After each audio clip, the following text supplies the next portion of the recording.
direct de Didi Cool TV, là où les choses se passent. Aujourd'hui, je suis avec un H509 ASC en monde en Goneg. Ouais, En Goneg. Au Goneg, mais pas qu'on a. En tout cas, on est un H. C'est l'art killer. Aïe aïe aïe. D'abord, un gros big up pour les H. Hein. Nous, là, ça cap fait. Ça passé, comme on dit la Kainou. Bah oui, c'est. On va se le dire en français. On dit chez nous, toi, t'es au bout de la caille. Ouais, c'est ça. Et puis en plus, tu sais, sans même rentrer dans l'introduction, j'ai fait beaucoup au pays par rapport musicalement. T'as vu? Donc, on a fait beaucoup parce que c'était important. Donc, dans le rap créole, dans les rap haïtiens, on a investi un peu. Aïe, aïe, aïe.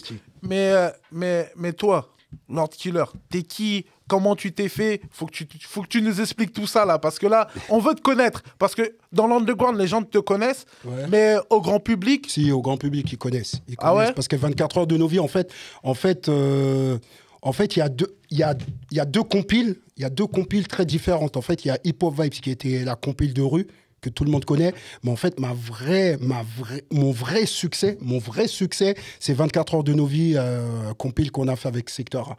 Donc ça, on a vendu plus de 45 000 albums à l'époque. Donc là, il me manque 5 000 pour être disque d'or aujourd'hui, tu vois. Et ça, c'était du physique. C'était pas du digital. Aïe, aïe, aïe. Et je voudrais savoir, tu sais, c'est quoi ton parcours scolaire? Si tu as fait des études? Oui, on a fait un petit peu. On a fait un petit peu d'études. Vas-y, balance. En fait, j'étais en à la base, moi, je devais faire du sport. Donc, j'habitais à Grigny. J'ai jamais été à l'école à Grigny. À la base, je faisais athlétisme. Donc, j'étais à Hyères à l'école. Ensuite, de Hyères, après, je suis parti au lycée Atis-Mons, à Blon exactement, lycée Sophia. Donc, j'ai fait première et terminale ES. Et ensuite, on a obtenu le bac. Après, j'ai fait des études. En fait, j'ai fait un peu des études dans le cinéma, donc une licence cinéma. Et après, j'ai fini par un peu plus haut, t'as vu. Et puis voilà. Et puis là, j'espère, on se bat pour avoir un doctorat, tu vois. Donc, voilà, je veux dire, ouais, c'est un peu rare de voir un gars de cité qui est dans le hip-hop et qui a fait des études. Parce que généralement, dans le hip-hop, on apprend les choses sur le tas. Moi, j'en ai vu plein, des gens qui sont devenus producteurs ou qui sont devenus rappeurs, ou même les rappeurs connus qu'on peut voir. C'est pas des gens qui ont fait des études de chant ou quoi qu'est-ce. Ils sont arrivés dans le rap, ils ont kické. Et après, il y a des personnes qui sont venues polir la pierre pour que ça soit une pierre précieuse. Ouais, c'est vrai, parce qu'à notre époque, donc à mon époque, on était la première génération, la deuxième génération du rap.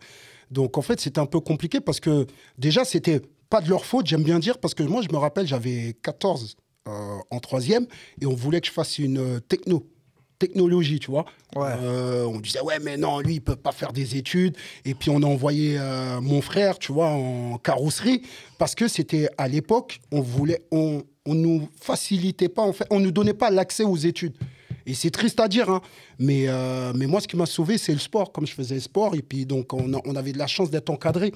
Parce que quand tu fais sport à un niveau, la fédération te suit quand même et il faut quand même aller à l'école et avoir des résultats à l'école. Sinon, il est très difficile pour qu'ils t'encouragent à 100%. Déjà, à l'époque, c'était comme ça. Parce que moi, j'ai fait athlétisme, moi. Voilà, j'ai demandé c'était quoi comme sport et tout ça. T'étais genre un coureur du 100 mètres à la base, je pense que ce que j'ai fait à l'athlétisme, c'est ce qu'on voyait... ce que j'ai fait dans le rap, c'est ce que je voulais faire en athlétisme parce qu'à la base, on m'appelait Carl Lewis. Donc, vous vous rappelez tous Carl Lewis, le premier mec qui est passé en dessous des 10 secondes. Et moi, on me voyait, en fait, justement, le mec qui allait passer le premier français, je te parle de ça, dans les années 90, hein, tu vois, 96, 94, 92, 93. On disait que si je continuais à évoluer comme ça, j'allais être le premier français à passer les 10 secondes. Donc, on m'appelait Carl Lewis. Et qu'est-ce qui a fait que tu as arrêté Un accident, parce que, tu sais, en banlieue, on joue au foot, on se fait une blessure. J'ai eu 6 mois. J'ai même fait une chaise roulante j'ai fait une chaise roulante pendant 3 mois. Et d'où est venue mon envie justement de faire du rap. Parce que tu sais, quand tu avais l'athlétisme et en plus après tu te retrouves, tu n'as plus rien. Donc en fait, tu te dis, mais je vais faire quoi? Et donc du coup, en fait, de là, en fait, je me suis dit, j'ai rappé, mais je rappais très mal. Donc je le reconnais, j'étais un mauvais rappeur. Donc je me suis mis dans le business et je suis devenu producteur. Voilà comment je suis rentré en fait. C'est un accident de parcours qui a fait que je suis rentré dans le rap. D'accord. Et à l'heure d'aujourd'hui, tu as toujours un œil sur l'athlétisme ou... Non, Ouais, depuis c'est Ladji, tard, depuis toi. Ladji, non, parce que Ladji était un gars qu'on a connu en fait au sport, qu'on suivait.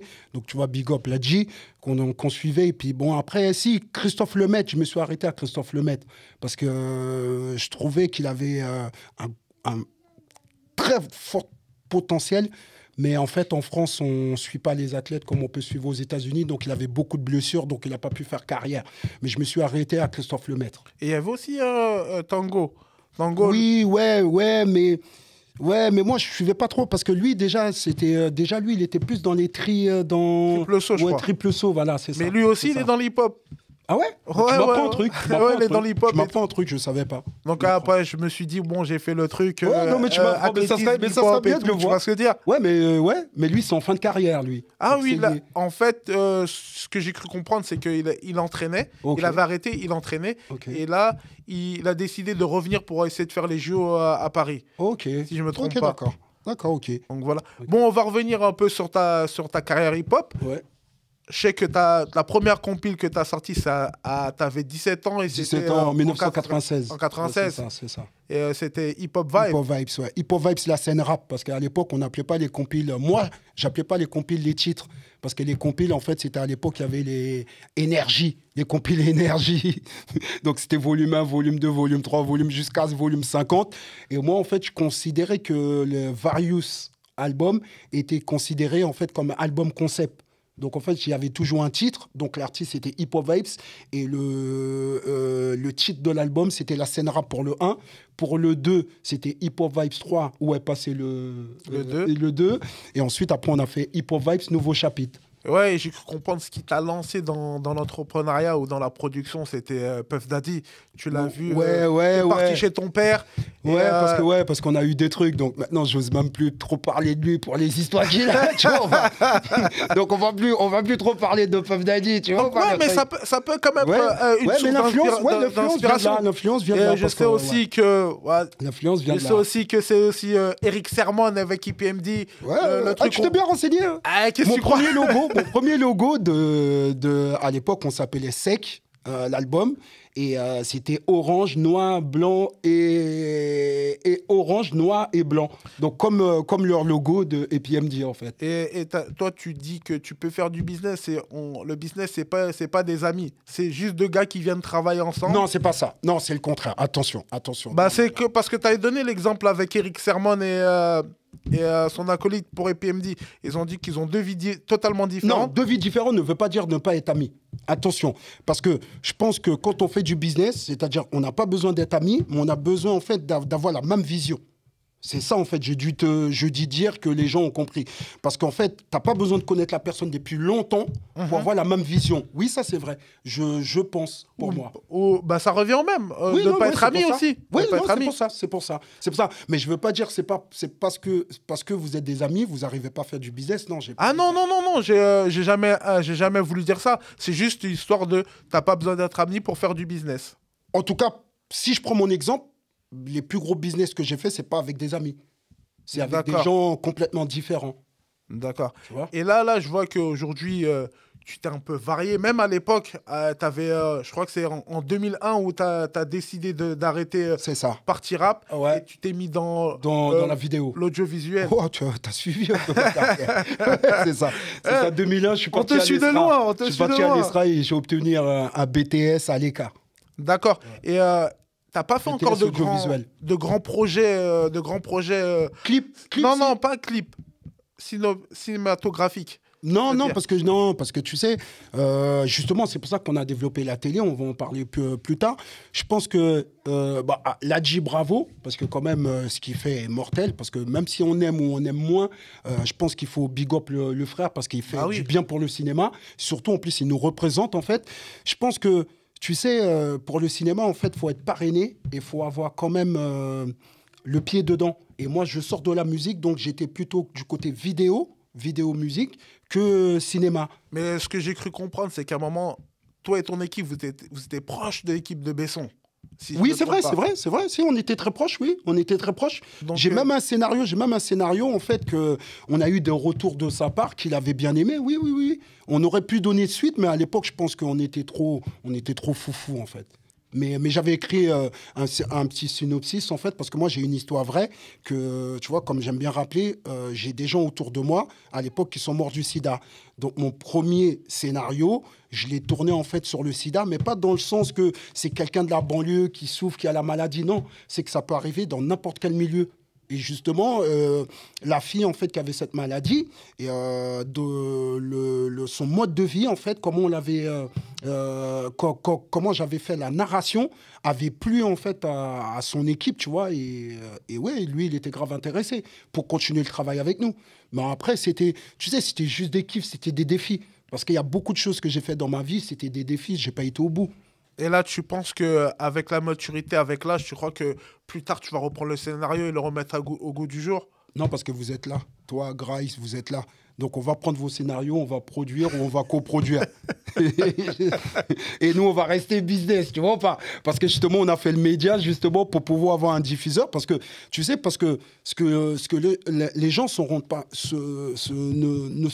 se rendent pas compte, en fait, de ce qu'on a fait. Parce que tu sais que maintenant qu'on est diffuseur, on peut avoir, par exemple, des aides au niveau de CNC. Tu vois, donc tu peux faire un film, on promet une première diffusion et avec ça, tu peux démarcher des demandes de subvention, tu vois, parce qu'on est reconnu comme un diffuseur réel. D'accord. Et après tout ça, là, on a discuté en off et tout ça, et je vois que toi, tu es quelqu'un qui prône que, en fait, Ouais, tu dis-moi, peux dis-moi. tout Tu peux faire. tâcher, Tu peux peux tâcher. tu peux tout faire si tu as la niaque. Tu veux que je te dise un truc? Moi, ma persona, t'as vu, moi, je dis pas pour les autres. Si je raconte une idée à ma femme, à mes enfants ou à mes proches que je veux faire, ils me disent que je suis pas fou, c'est que l'idée, elle est pas mortelle. Donc, c'est que comme ça, j'avance. Il faut que les gens qui me connaissent, ils me disent, mais toi, t'es fou, toi. Mais ils savent au fond d'eux que je suis fou, mais je vais y aller au bout. Mais comment mais ils me disent que t'es fou, en fait. Mais comment t'as fait pour monter ton... Je vais te le dire en créole maintenant. Pourquoi j'ai cette carrière? Parce qu'il ne faut pas oublier Nègre Marron. Tout ça, l'ouverture, tu connais. Et j'ai pris cet exemple de cette personne. En fait, j'ai peu de héros dans ma vie. Et pour moi, Toussaint Louverture fait partie de mes héros. Parce et Dessalines aussi, Dessalines aussi. Non, plus Toussaint. Plus Toussaint, parce que pourquoi Toussaint? Parce que Dessalines, il est arrivé à une histoire qui est déjà entamée. Tu vois, parce que je veux dire, bien sûr, il fait partie de l'histoire, tu vois, jusqu'à Pétion. Mais bien sûr, t'as vu, tu veux me tester, tu peux pas me tester dans l'histoire Haïti aussi, tu vois. Jusqu'à Pétion, bien sûr, c'est nouveau. Même jusqu'à Boyer.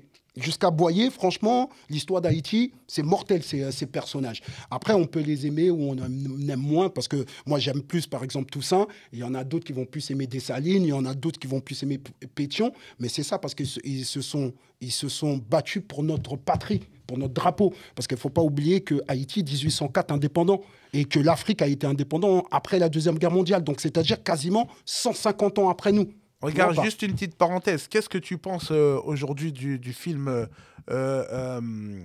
Napoléon. Napoléon, aujourd'hui, on est en train de le mettre comme si c'était une icône pour la France, mais pourtant, il a fait beaucoup de mal dans le monde. C'est-à-dire, il a voulu remettre l'esclavage. Il a remis. Il n'a pas voulu, il a remis. Et il a attaqué Haïti et ils ont fait venir Toussaint Louverture après sa victoire. Ils ont dit, vas-y, viens à la maison, tac, on va discuter, tac, boum, ils l'ont foutu en geôle. Ouais. Toi, tu penses quoi de cette starification? Tu sais, un débat. Après, moi, je suis pas historien. Parce que tu as vu, j'aime pas trop rentrer dans le débat. Mais le seul truc, c'est que moi, j'ai fait un petit peu d'études. Et le seul truc, pour moi, Napoléon, en réel, quelle guerre il a gagné, en fait? Dites-moi. Quelle guerre il a gagné tout seul? Aucune. Après, bon, Non, parlons. Il a fait avec la Russie, il s'est fait tuer. Après l'échec après Haïti, perdu. Et après, oui, sa femme l'a rendu fou. Ben donc, pour moi, Ridley Scott a fait la réalité de Napoléon. Après, maintenant, je pense pas que c'est une histoire de pourquoi il est autant apprécié en France. Parce que tu as vu, comme je te dis, je suis pas historien, j'ai pas envie de rentrer dans des cours d'histoire. Je pense pas que c'est les guerres perdues, je pense que c'est les combats qu'il a amenés. Je pense, tu vois. Parce que ils aiment pas les perdants en France, mais souvent, dans leur guerre, la France a perdu. Parce que la Deuxième Guerre mondiale, frérot, les Américains ne sont pas arrivés, on a perdu. Tu vois, De Gaulle, mon père, il est un peu militaire quand il était plus jeune. Tu vois, mon père, il m'a toujours appris quelque chose. Si le général, il abandonne son armée, c'est qu'il est déchu. Donc, général de Gaulle, il a fait l'appel en Angleterre. Donc, est-ce qu'il est général?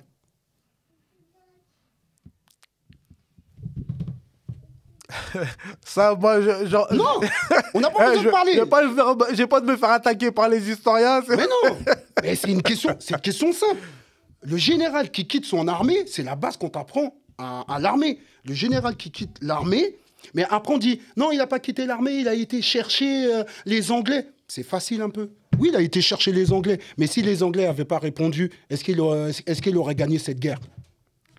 Tu vois? Donc après, moi, je pense que le problème, c'est pour ça que c'est pour ça que je mène une lutte, c'est que je pense qu'il faut qu'on écrit notre propre histoire, nous. Donc, tu vois, nous, la banlieue, nous, les jeunes, on vit des choses, il faut qu'on écrit. Il faut qu'on laisse des traces, parce que si on ne laisse pas des traces, notre histoire, elle va être bafouée. Et en plus, je pense que tes actions à toi, tes actions pour passer à autre chose, tes actions à toi et dépassent le cadre de la France. Puisque après le séisme en Haïti, je sais que tu as fait beaucoup de choses. Oui. Et que même, bon, tu as fait des connexions avec Wyclef Jean. Oui. Et tout ça. Tu peux nous expliquer un peu comment ça s'est passé? C'est des choses, j'aime pas trop en parler. Parce que tu as vu, moi je pense, pourquoi? Parce qu'on dit que les rappeurs ne peuvent pas être politiciens. Et moi je dis non, le contraire, parce qu'un artiste, c'est un politicien. Parce qu'il est là pour parler au peuple. Maintenant, quand on dit politicien, je ne dis pas être... non, il représente certaines personnes. Pour moi, quand on est artiste, on représente les minorités. On représente la rue. On représente, tu vois ce que je veux dire? Mais ce n'est pas péjoratif, ce n'est pas le côté mal, en fait. C'est ces gens-là, en fait, qui nous rendent crédibles. Donc, à un moment donné, on doit répondre à leurs besoins. Donc après le séisme, oui, Haïti avait besoin, donc moi j'ai répondu. Et puis oui, on avait milité pour que Wyclef en fait devienne le président. Et puis il était pas loin, hein. Il était pas loin d'être président, tu vois. Et on est 5 millions haïtiens, il y a eu 3 millions de personnes dans la rue pour dire Wyclef président. Donc il n'y avait même pas besoin de vote. Mais après, les Occidentaux n'étaient pas prêts. Ouais, ben parce que j'ai cru comprendre à cette époque-là, ils ont dit que dans la constitution haïtienne, il faut que la personne vive... Après, il y a eu le délire de passeport. Tu t'es bien renseigné.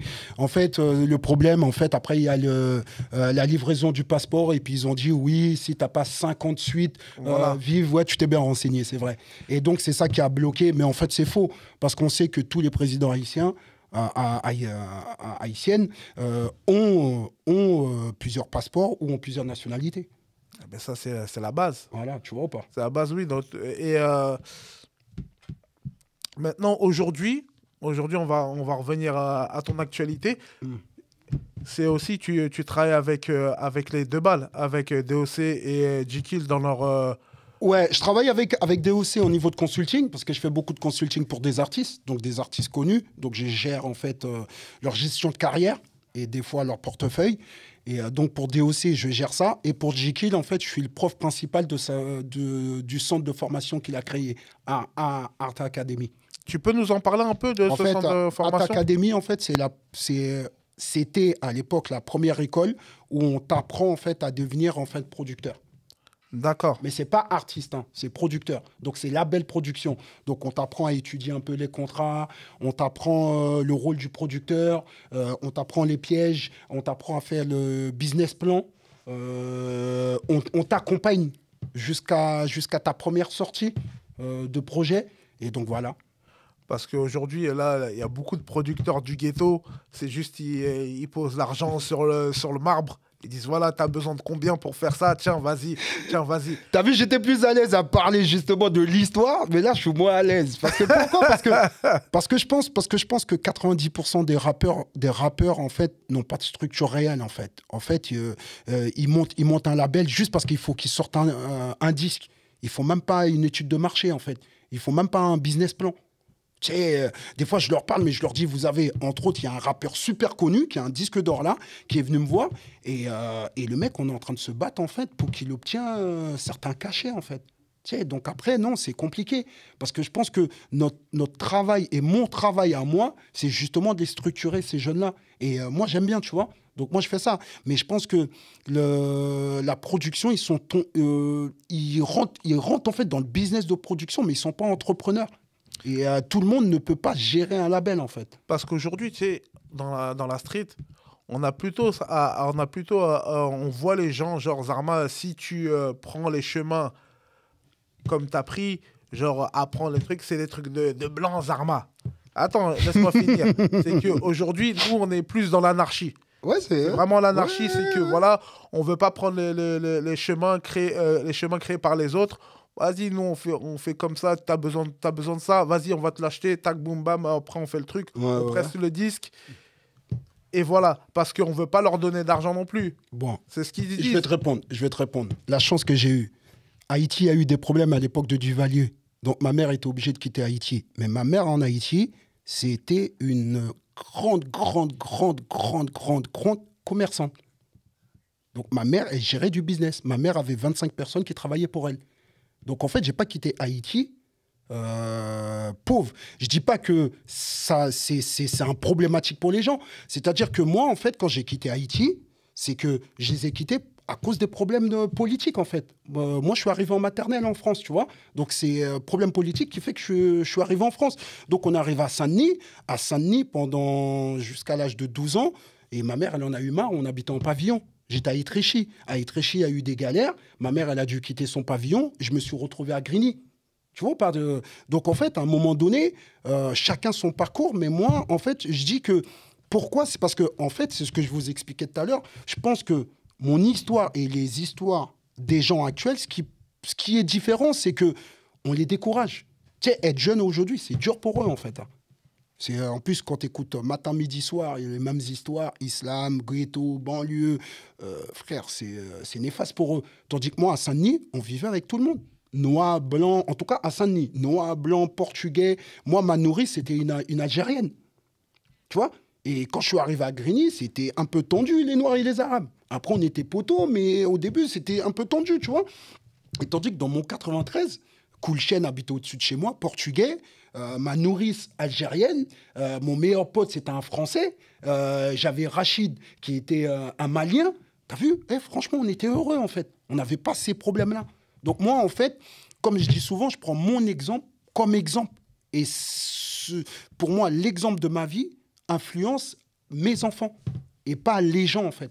Donc, en fait, j'essaye justement, et pour répondre à ta question, oui, effectivement, tu sais, quand je faisais ES, tu sais, j'ai eu un contrôle de policier à 15 ans. Tu sais ce qu'il me disait, le policier? Tu veux devenir avocat pour défendre tes copains?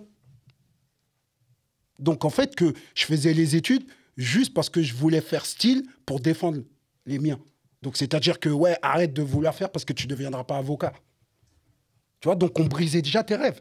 Et pourtant, j'avais 14 ans. On avait déjà des contrôles de police. Comment tu peux contrôler un enfant à 14 ans, frère? 14 ans, tu contrôles un enfant.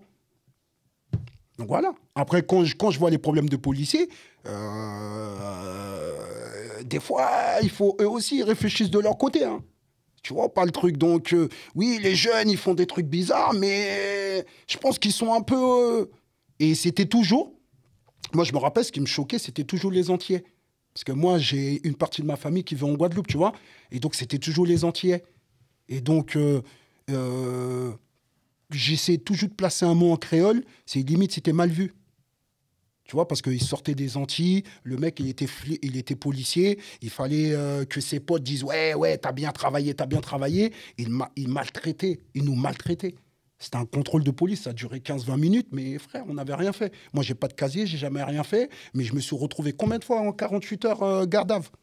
Et normalement, c'est un truc que j'ai appris en droit. Normalement, en 5 minutes, ça y est, ton identité, il est vérifié. Donc, si t'as pas de casier, ils ont même pas de raison pour t'amener. Et moi, ils m'emmenaient. Donc, tu vois, donc oui, j'ai vécu les problèmes de mecs de cité, mais je me suis jamais aussi pris pour un mec ghetto.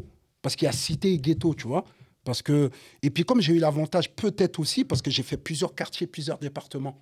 Tu vois, donc moi j'ai fait les triangles de Bermude, Évry, Grigny, Corbeil. À l'époque, c'était chaud, tu vois, dans les années 2000, avec Diff, Vendetta et Hatchesai. On a fait justement où justement le rap disait aux gens la paix. Et on avait réussi. Tu vois, donc on faisait des choses que même la police ne pouvait pas faire.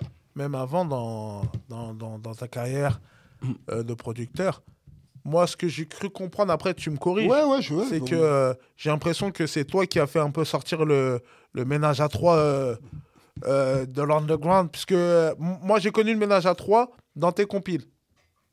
Avant ça, Je j'avais dirais- jamais entendu. Je dirais oui et non. Oui et non, parce que je ne veux pas être prétentieux. Parce que je crois qu'en fait, avant moi, il y avait les 2 balles, mais il n'y avait pas de ménage à 3. C'est ça, hein. Je crois que c'est ça.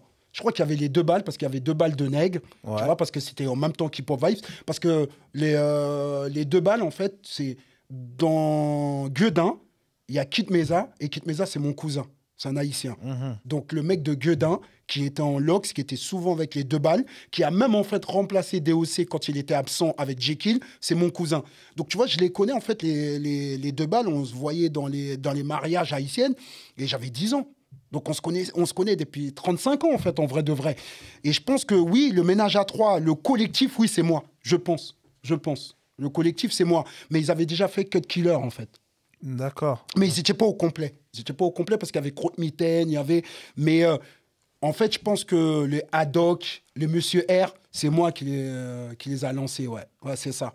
Ok. C'est ça. Et tous ces gens-là, même, je cru que même la mafia Quinfri, tu as Ouais. travaillé avec eux et tout ça. Et aujourd'hui, il y en a parmi eux, il y en a qui sont assez célèbres. Est-ce qu'ils renvoient l'ascenseur ou pas? Comment ça se passe? Comment ça se passe aujourd'hui? Ben, je vais te dire une chose. Tu vois, par exemple, il y a un an, j'étais sur une conférence et il y avait Kerry James et il y avait moi. Et il y avait ma grande fille, justement. Et Kerry James, il m'a pris dans ses bras. Il a dit, oh, l'ancien. Tout le monde m'a regardé. Il a dit, mais quand nous, on rappait, lui il produisait. Déjà, tout ça, c'est une fierté, en fait. J'ai pas besoin de plus, tu vois. Tu vois pas ce que je veux dire? Et l'autre fois, AP, il était dans mon bureau. AP, il me dit, on avait 15 ans. On traînait déjà ensemble. Et tu nous disais que tu voulais faire carrière dans le rap. Tu vois? Donc, en fait, ça dépend ce que tu as ton retour. Moi, pareil, quand je vois les Grice, quand je vois les Booba, tu peux demander à Black 10. Il va te le dire. Black 10, en plus, il me fatigue même. Il le dit tout le temps. C'est moi qui l'ai ramené dans son premier studio. Tu vois? Donc, quand je vois ce qu'ils sont devenus, moi, je suis fier, en fait. Ça me va. J'ai pas besoin, en fait, En fait, j'attends rien, en fait. Tu vois ce que je veux dire ou pas? Si le mec, il est dans la continuité et et il va plus loin encore et il m'étonne, moi, je kiffe. Et il m'étonne beaucoup, en fait, Et par leur démarche. une petite question, parce que tu as fait beaucoup de trucs dans les Ouais. hip-hop. Tu as produit plusieurs CD. Ouais. Tu as fait des clips pour plusieurs artistes. Oui. Tu as ta chaîne de télé. Ouais.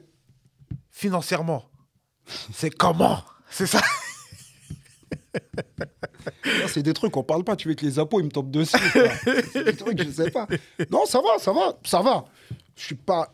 Non, ça va. Non, parce que, honnêtement, parce que regarde. Non, en fait, honnêtement, je vais te répondre. Attends, Moi- 2 secondes, parce moi- que là, je te pose cette question, parce que tu sais, aujourd'hui, il y a des jeunes qui vont nous écouter. Ouais. D'accord? Maintenant, il y a des gens qui veulent se lancer dans quelque chose. Les gens ils savent pas où aller. Ils vont dans des voies de garage. Tous, ils veulent être MC. Ouais. Tous, ils veulent être ça. Tous, ils veulent être footballeur. Ouais.